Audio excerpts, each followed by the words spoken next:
Hello, everybody. Welcome to Silver Room. We're almost at the end of our school year here, almost at our graduations, and today we've got some lovely people who are graduating soon.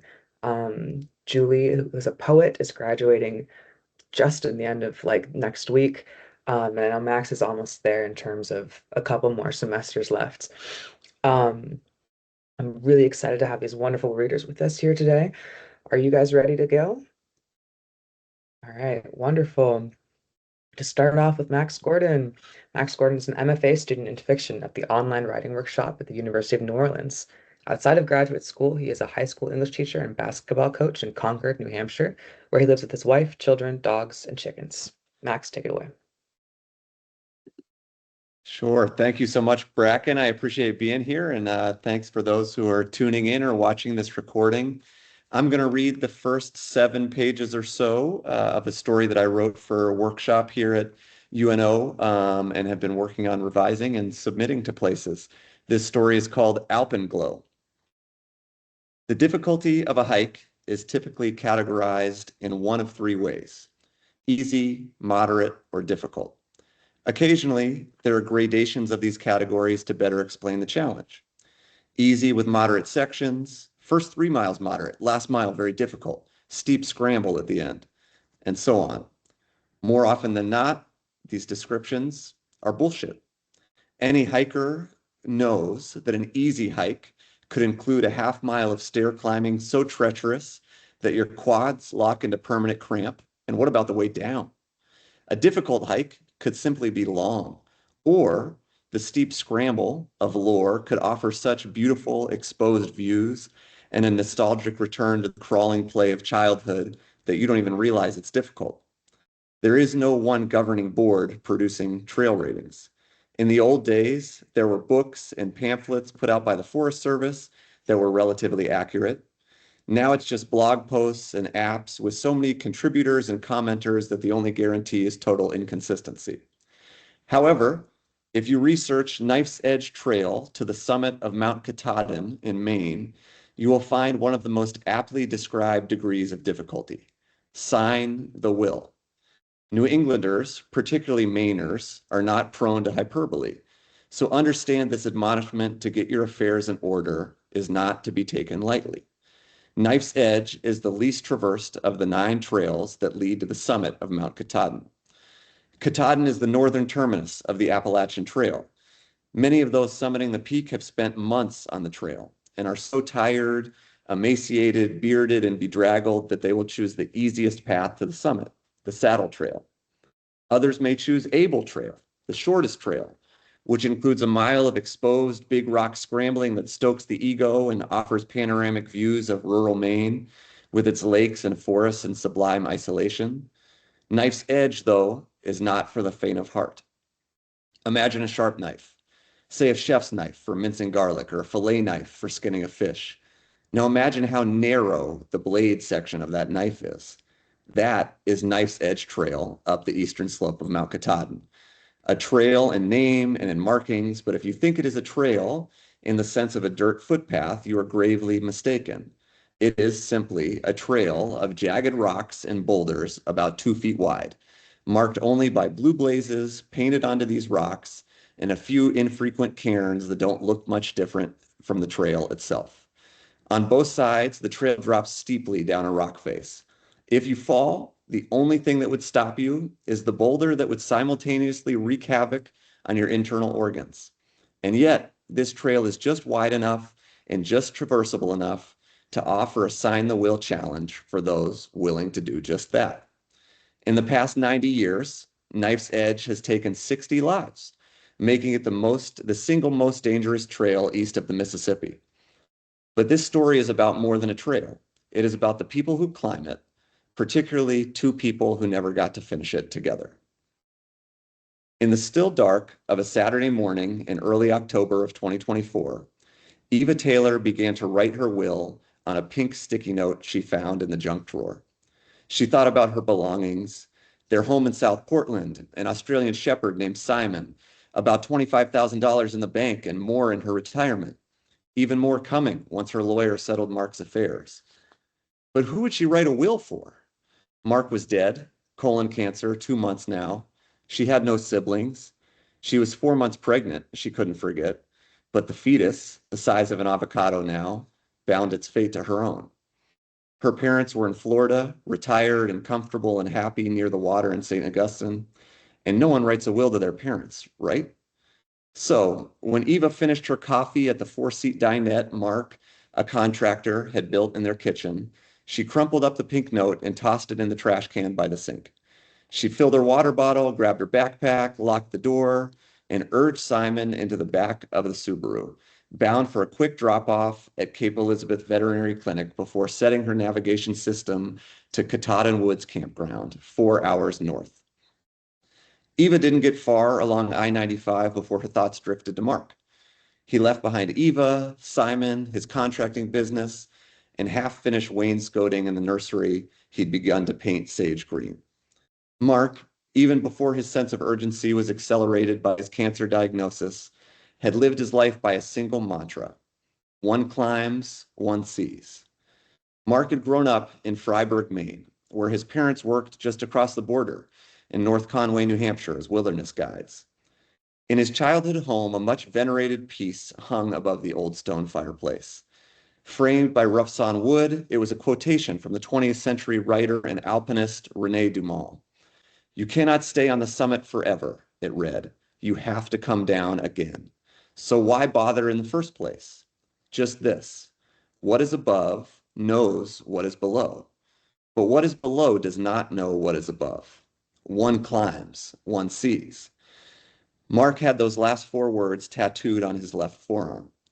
Dumont kept going. One descends, one sees no longer, but one has seen. There is an art of conducting oneself in the lower regions by the memory of what one saw higher up. René Dumont died of tuberculosis at 36. Mark Taylor died of colon cancer at 32. Dumont's premature death has been linked to his recreational experimentation with chloroform. Mark Taylor's death was just bad luck. While he was alive, Mark Taylor always believed that the only way to live was to try everything, to see. By living this way, you best learn to conduct yourself in the lower regions of everyday life. Before Mark met Eva at a bar in Portland in 2017, he'd spent his post-college years building his contracting business and using all his vacation time to hike. He had already climbed the New England 67 with his parents by the time he turned 16. In college, he turned his focus to the U.S. high points, summiting every state's highest peak on the East Coast by the time he completed sophomore year. Then tackling Colorado's Mount Elbert, California's Mount Whitney, Oregon's Mount Hood by the time he graduated. When he met Eva, he just summited Mount Rainier via Liberty Ridge, regarded as the most difficult trail up one of the most difficult mountains in the continental U.S. by pretty much every hiking book, trail pamphlet, and blog post. Liberty Ridge is even more deadly than Knife's Edge. It was a Friday night in August, and Eva was coming off a long week in her outpatient clinic. She had diagnosed liver cancer, turned away a drug-seeking mother who lived in a shelter with her baby son, and filled more prescriptions for Prozac than she could count on her hands and feet. In other words, Eva needed a glass of wine. After coming home from work, she walked to the bar around the corner from her apartment, planning on drinking a glass or two before going home to cook herself a microwave dinner and vegetating on the couch. When she walked in, she saw someone she'd never seen before.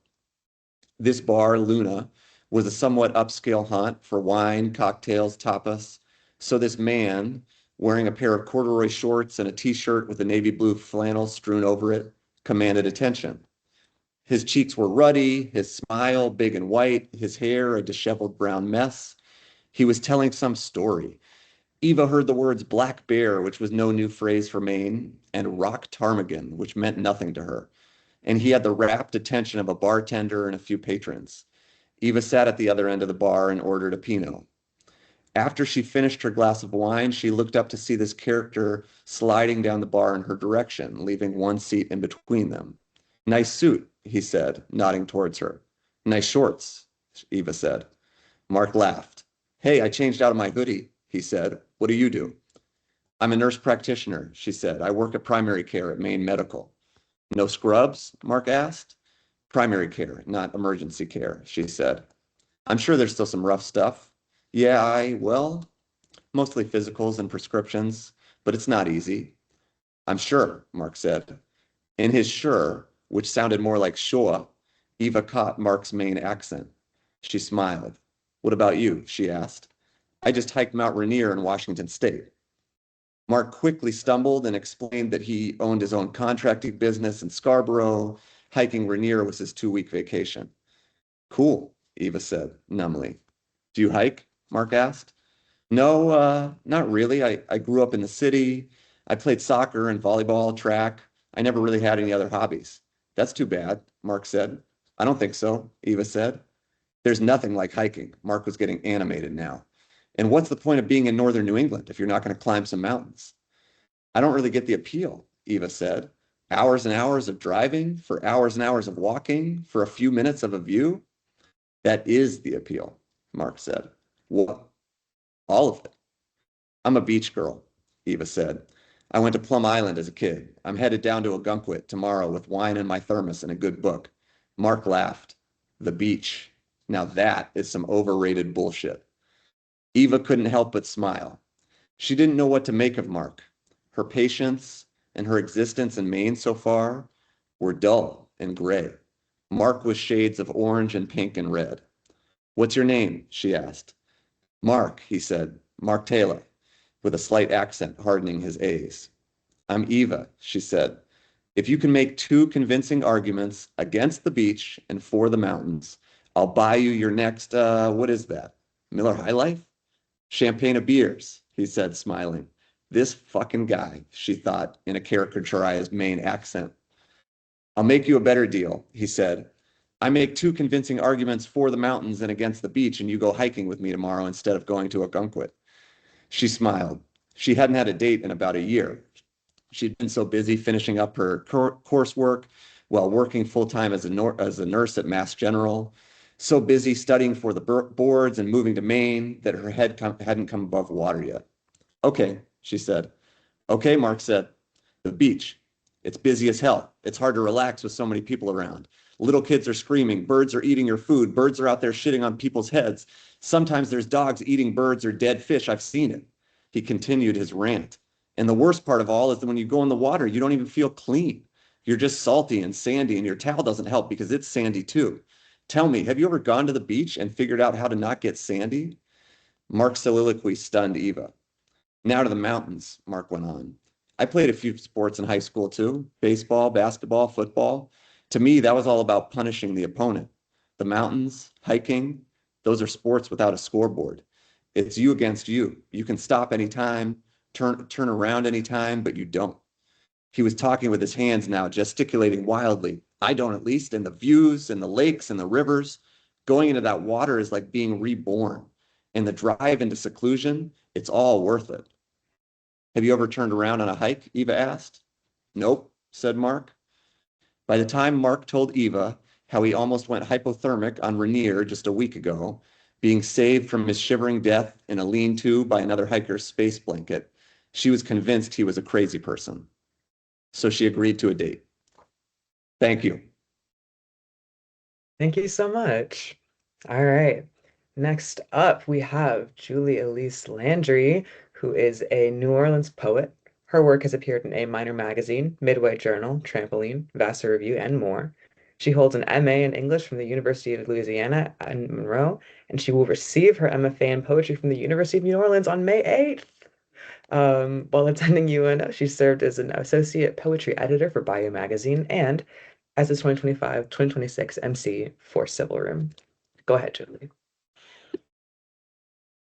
Thank you so much, Bracken. I am so excited and terrified to switch over to the reader side of Silver Room. But thank you for carrying the torch forward, Bracken. You are already doing an amazing job, and I'm so excited. I'm going to start by reading one of the poems from my in-progress chapbook, tentatively titled What a Lizard Means. I grew up in New Orleans with a severe lizard phobia that radically impacted my day-to-day life, and the chapbook documents not only the realities of that phobia, but also my treatment for and subsequent freedom from that phobia. Child confronts carnivore, Audubon Zoo. The monitored king of lizards paces behind plexiglass, arched claws piercing the path-packed dirt, tail as long as its body and longer than the girl, who wonders if she made this creature with her mind, if she twisted its sinews from her heart, her nightmares. Zookeeper says, mouths of dragons bite themselves, bloodied, diseased. Komodos infect you, then follow forever, feasting only after you succumb to their sepsis.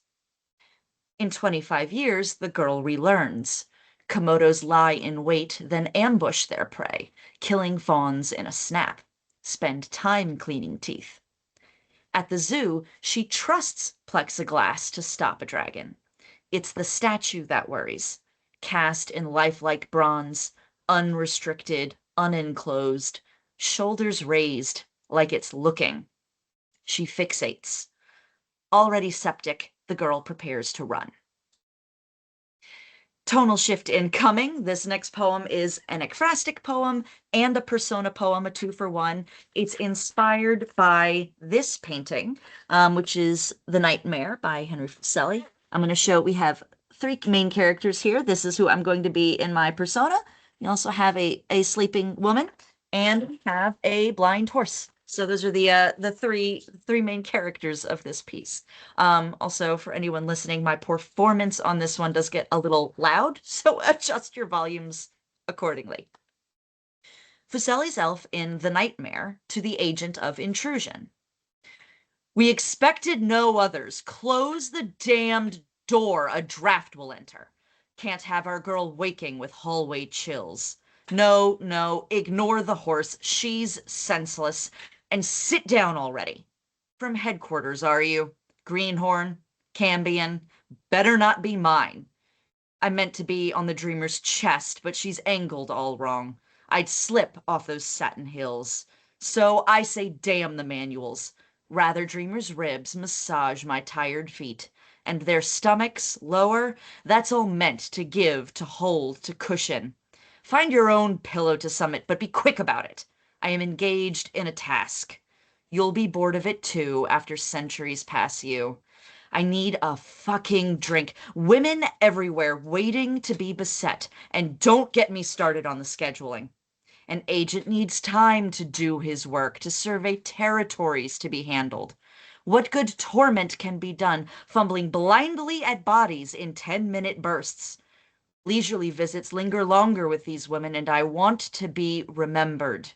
Now dispatch sends a trainee, a replacement. Dawn takes us all. And you want what? Trials? I'll give you trials. See if you can stand it. My woman is a landscape, but there's another in portrait behind us. Our painter's fancied secret staring. Blue bows guard her guts, so you'll need another way to comfort yourself through her haunting.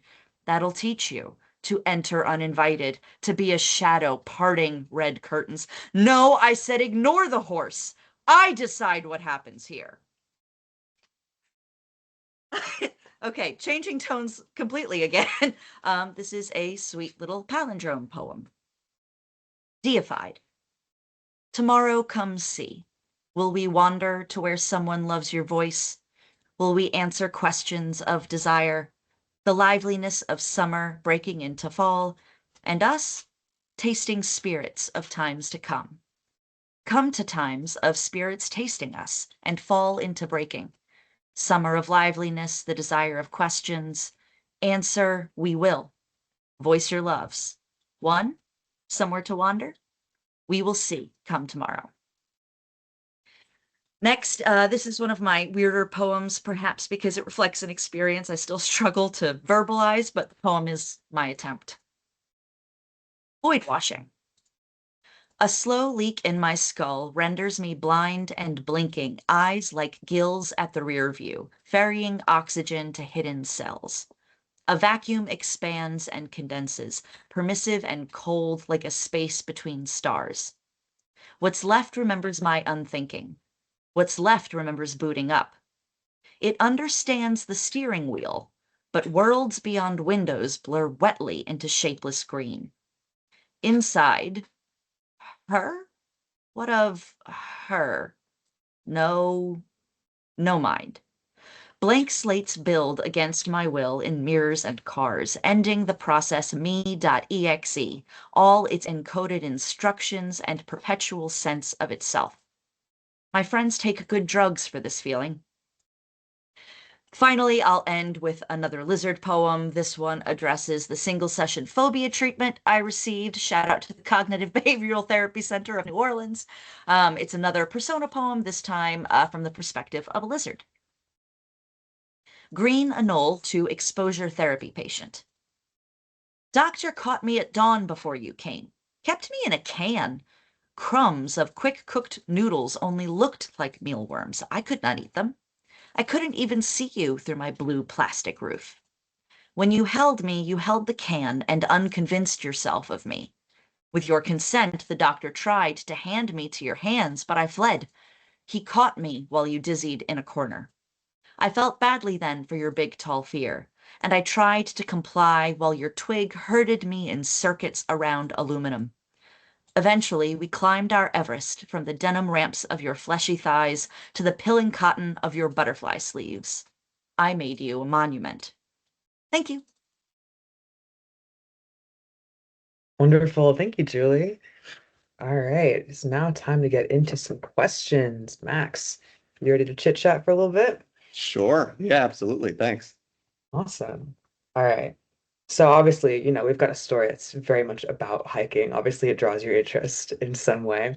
I wanted to ask first off, what makes hiking an inspiration for this piece? What was it that drew you to write about this subject? That's a really good question. So I'm from New England. I live in New England. And I grew up and still do spend a ton of time outside in my own personal life, my own personal interest, try to get my kids out as much as I can. And so in my writing, I like to do a lot of, I like to pay homage to the place that I'm from. And so I try to think about what might be a hike that I've done that I wanted to write about that's interesting, that's worth exploring. And then I with this I thought, okay, well, what are then the stakes for my characters?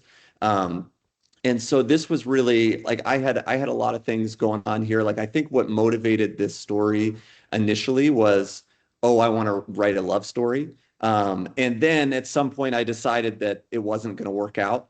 And so I at that point I think the avenue of this hike being something that brought these people together and would be eventually a journey that Eva would take on her own was kind of what framed the idea. And so that's kind of yeah, that's what got me into it. And I just like I said, I love the outdoors, so I like trying to bring setting to life in my work. And so I think that's the initial inspiration, and then beyond that, it was really like how could I write this love story, but also put something in the character's way a little bit. Yeah, absolutely. It's great. That brings me to another one of my questions because I was going to ask, you said you wanted to be writing a love story. I wanted to ask about your process of creating characters, and how those like people come to life in your head. So in this case, Eva and Mark, how did those characters like spark themselves for you?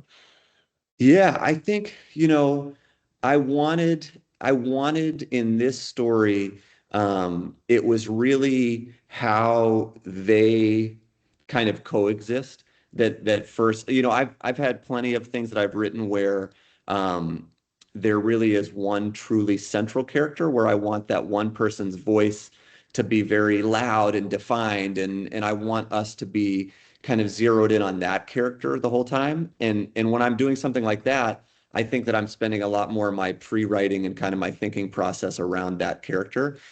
In this story, it was more about how Eva and Mark coexisted.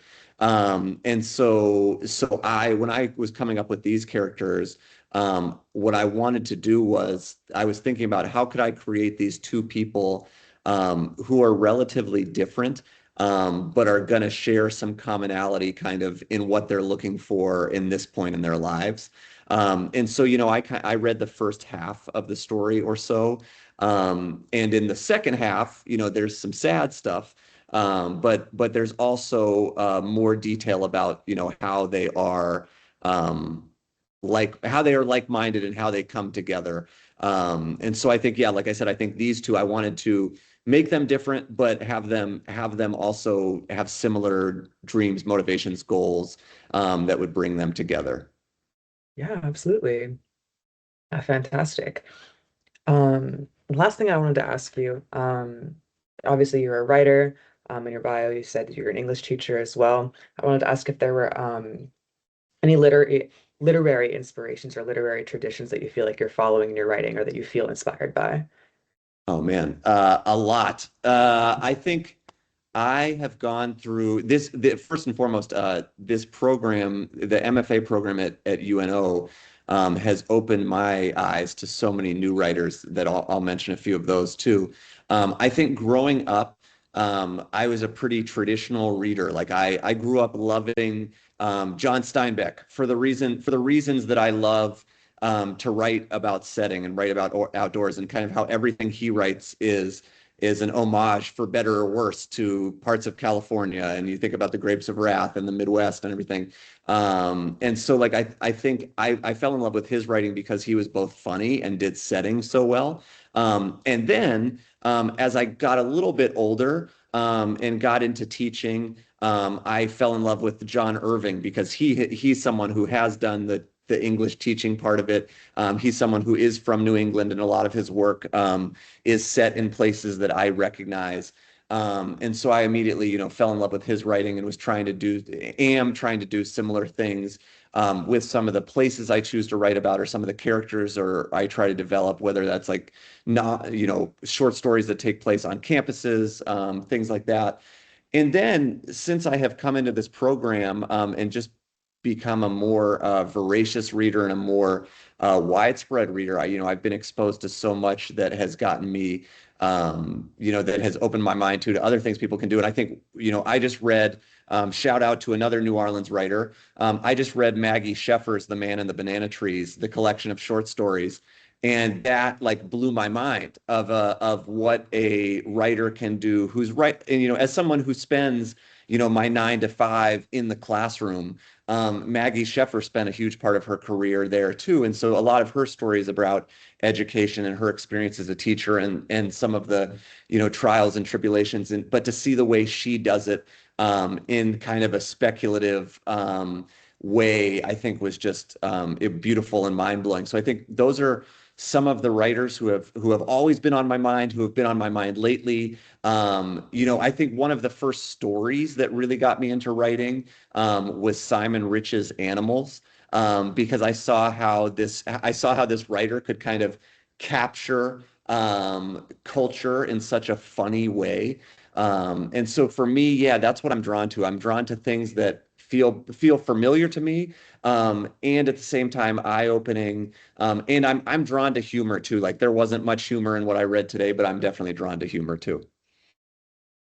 Yeah, so true. I've heard fantastic things about The Man in the Banana Trees. That one's definitely like hitting strides lately. Yes. Um, yeah, fantastic. Those were great suggestions. Let's move to Julie for a second. Let's get some questions for Julie. Um, so obviously, you brought up the lizard phobia, it's central to some of these poems.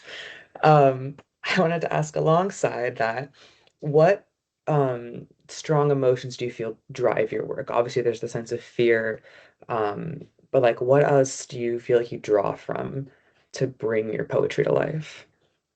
So this was very much a topic of discussion in my thesis defense that I recently had, and a topic certainly in the preface for my thesis. But I feel like one thing that primarily drives me is like an urge to be understood, and an urge to find a way to communicate things that are really hard to communicate. And poetry is so much. Better equipped in some ways to communicate some things that are really, really difficult, because the working of subtext and connotation and the layering of these things on top of each other, um it, it just makes it easier to sort of speak between what you're actually saying. So one, desire to be understood, but also a desire to understand. So I feel like there are a lot of things about the world that I just really struggle with figuring out, and sometimes writing through them helps me figure those things out. Um, and so like with the carnivore child confronts carnivore poem, the thing that I'm sort of trying to communicate there, but also figure out there, is the fact that the statue at Audubon Zoo of the Komodo dragon freaked me out more than the actual Komodo dragon. And I'm trying to work through that while also helping a reader understand that. And so that's a primary driver in my work. Another, usually I'm working between two different like poles. Like one thing I've talked about in the past is like coldness versus tenderness, that I go in like a very analytical, technological kind of mind, but then I'll swing into like very sentimental, empathetic kind of mind, and just trying to resolve the tension between those two things. Yeah, I love what you said about like sort of writing between the lines there, like finding those implications. Speaking of which, for your poem Void Washing, you said that was an experience that you were trying to figure out and parse through writing about it. Um, I know obviously the audience couldn't see it, but I could see in that poem you get a little bit of field comp, a little bit of like writing across the page and using that space. Um, what drew you to make that choice in that poem, and how do you think that translates in terms of creating um, the sense that you were trying to describe in contrast to the rest of your poems, which stay pretty left aligned? Yeah. So the moment in that poem where things move away from the left aligned margin is like, so I'm trying to describe this experience where for whatever reason, I guess I depersonalize. Like I don't know, sometimes I'll just my mind gets into this status where it's no longer Julie and it's no longer I. It's a really weird, alien, horrible feeling. And so the field composition element of that poem is me like trying to show on the page the complete disconnect and the complete kicking out of like the standard pattern of like my internal monologue. Um, that poem also was being written at a time where I was through this MFA program that's like the most fantastic thing I've ever been through in my life. Uh, it was a moment when I was learning more about field composition and experimenting more with it and trying to figure it out. So this poem is sort of, in its own way, an exercise of me learning field composition and how it can be used. And just trying to employ it to demonstrate that sort of like alien disjointedness that I sometimes experience in my head. Yeah, interesting. Um, and to move away entirely from the personal, we have an ekphrastic poem in here. I was so glad that you had a physical version of that painting to show. I was looking at it before the broadcast. It's got so many things. I read that poem and I was like, what the hell is going on here? And I pulled up, I'm like, oh, dude, the horse. There it is. Um, so I guess I just wanted to ask you what you found compelling about ekphrastic and persona poetry, larger things that take you away from the personal experience into reading into someone else's, and potentially what drew you to that painting in particular. Yeah, so I'll talk about persona first, which is poetry is actually sort of the newest of my writing pursuits, or one of the newest. I started as a fiction writer. That was my primary focus for years and years and years and years and years. And I have a lot of experience like writing characters, and inhabiting characters through writing. And so that's always something really fun for me to be able to return to in my poetry. In terms of the ekphrastic element in this particular painting, you mentioned Maggie Sheffer, Max, and she is actually one of the, I think, maybe founders of a local literary organization called Third Lantern Lit. They are fantastic. Everybody should look them up, follow them on Instagram, get involved with them. They're amazing. But every October, they run this like prompt-based daily writing challenge. And I did that one year where every day in October I was trying to write a poem. And one of the prompts was nightmare. So I was like, okay, well, let me Google nightmare. And the nightmare is one of the first things that came up.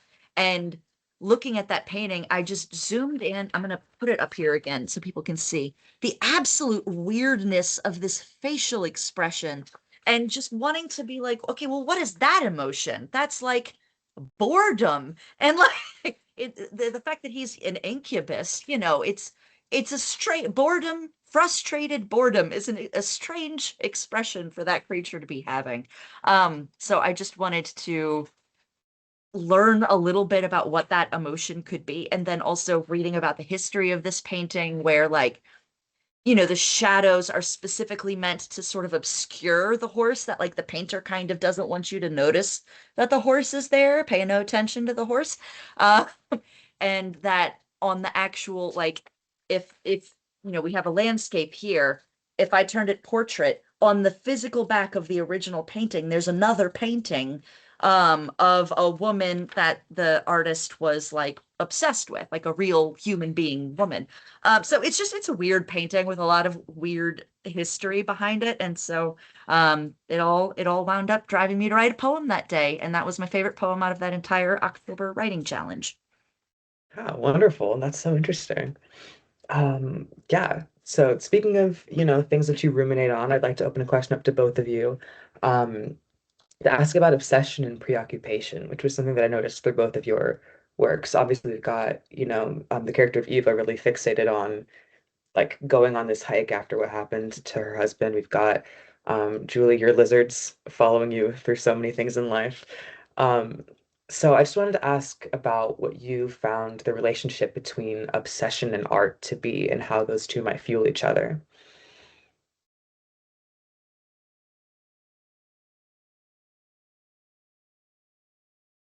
Do you want me to take the first stab at this, Julie? This is a I great can question. go, but I feel like we'll follow our ordering, and you go Sure, first. sure.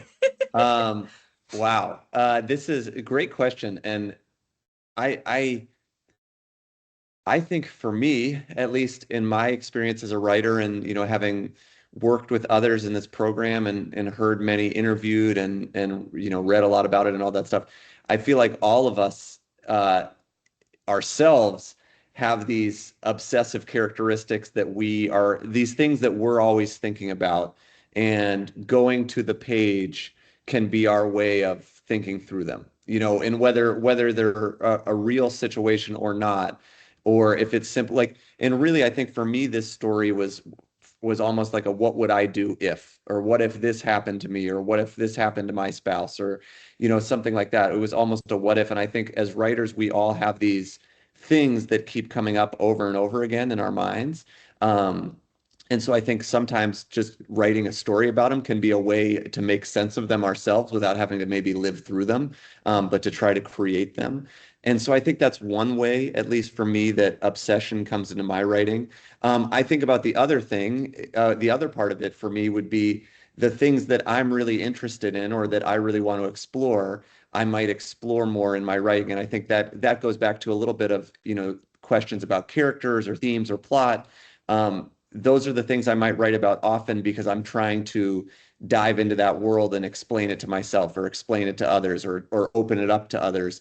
And so I think like that can also be a driver of voice too. The first thing I thought of when you said obsession was Stephen Florida, the book, which I don't know if either of you have read that, but we read it in Writers at Work here at UNO, and it has a very obsessive narrator, and you're drawn in for 300 pages and you can't put it down. And so I think, and that's what the writer wanted to do. He wanted to write an obsessive character. And so I think, anyway, this is put all that short. I think obsession is something that we all might go to the page to work through. Yeah, I completely agree. My first thoughts when you asked that question were that I don't think art is made by accident, right? Like I think art is the result of human intent and human choices. That is what results in art. So I don't think anyone is going to spend all of the time to make all of these choices unless they're obsessed with something. Like I don't know that anyone has ever made actual art that they didn't care about. If they did, that's tragic, and I'm sad that that happened to them. But I think. Mm, you have to be obsessed in order to spend this much time with something. It takes time, and it also takes stepping away from the rest of life happening around you, right? Like writers have to schedule time to write. They have to wake up early in the morning or go to bed really late or cancel dinner or ask someone else to do chores for them today. They there's all this stuff that you have to dodge just to sit down and do the writing. And I think you have to have some obsession driving you in order to do that. And as a result of that, if we are all then by nature a little bit obsessive in our own minds, naturally that leaks into the characters and the personas that we're portraying because we're always putting a little bit of ourselves into what we make. Yeah, absolutely. Um, and I wanted to pursue that question a little bit further, following themes of both fear and love, how we Mm. think those kinds of inspirations push us to write, how writing relates to both of those emotions. I know both of you have talked about that a little bit, how those kinds of sentiments push you to write. But I was wondering if there were any other thoughts that anybody wanted to share on those subjects. I can jump on that one first since I forced Max to go first last time. Um, I think fear and love. I actually talked a lot about this in my thesis process as well. I think fear and love have something in common, which is wanting something, right? Like you love something because you want it. You have a fear because it endangers something you want, right? Like they're both um orbiting around the idea of wanting something. And that's obsession too, right? It's all whenever we write, we're reaching a hand out toward something, toward some kind of understanding, some kind of connection, some kind of desire. Um, and I think fear and love are just both so fundamental to the human experience. I don't think you get through life without feeling both of them at some point. And of course, that drives our writing. I'm as often writing because I'm terrified of not writing, as I'm writing because I really love what I'm working on. Yeah, I think that's a great answer. So I'm not gonna add too much, but I think that for me, it's though, like I was talking about with obsession as well, it's those questions that are in my mind that I then want to explore on the page. And I think often those questions come from somewhere on that fear-love spectrum. And I agree with Julie that they're very related. And I agree that maybe the more love we feel, the easier it is we're going to be afraid that we're going to lose it. Or the more fear and sadness we feel, the more we want that love again. And so I think for me, being prompted by a lot of my own kind of what if questions. I think those questions are often going in one direction or the other. And then I want to explore that on the page of how, okay, this person has something. Now, what if it's taken from them? Or this person doesn't have something. What if, like Julie was just saying, they're yearning for it? And so I think that that's fundamental to any interesting character we want to write. I think they're yearning for something. And often that is to be less afraid or to be more in love or something like that. Yeah, absolutely. Fantastic answers from both of you. I can see that we're getting kind of close to our projected end time, so I won't ask any more questions, even though I really enjoyed hearing everybody talk today. Um, but thank you both so much for reading, for sharing your work. This is the point in the script where I'm supposed to announce any future readings, but we don't have the times for those yet. So keep an eye out, everybody. Um, yeah, just thank you so much once again to our two beautiful readers. And we will see you all next time on the silver screen. Farewell. Thank you.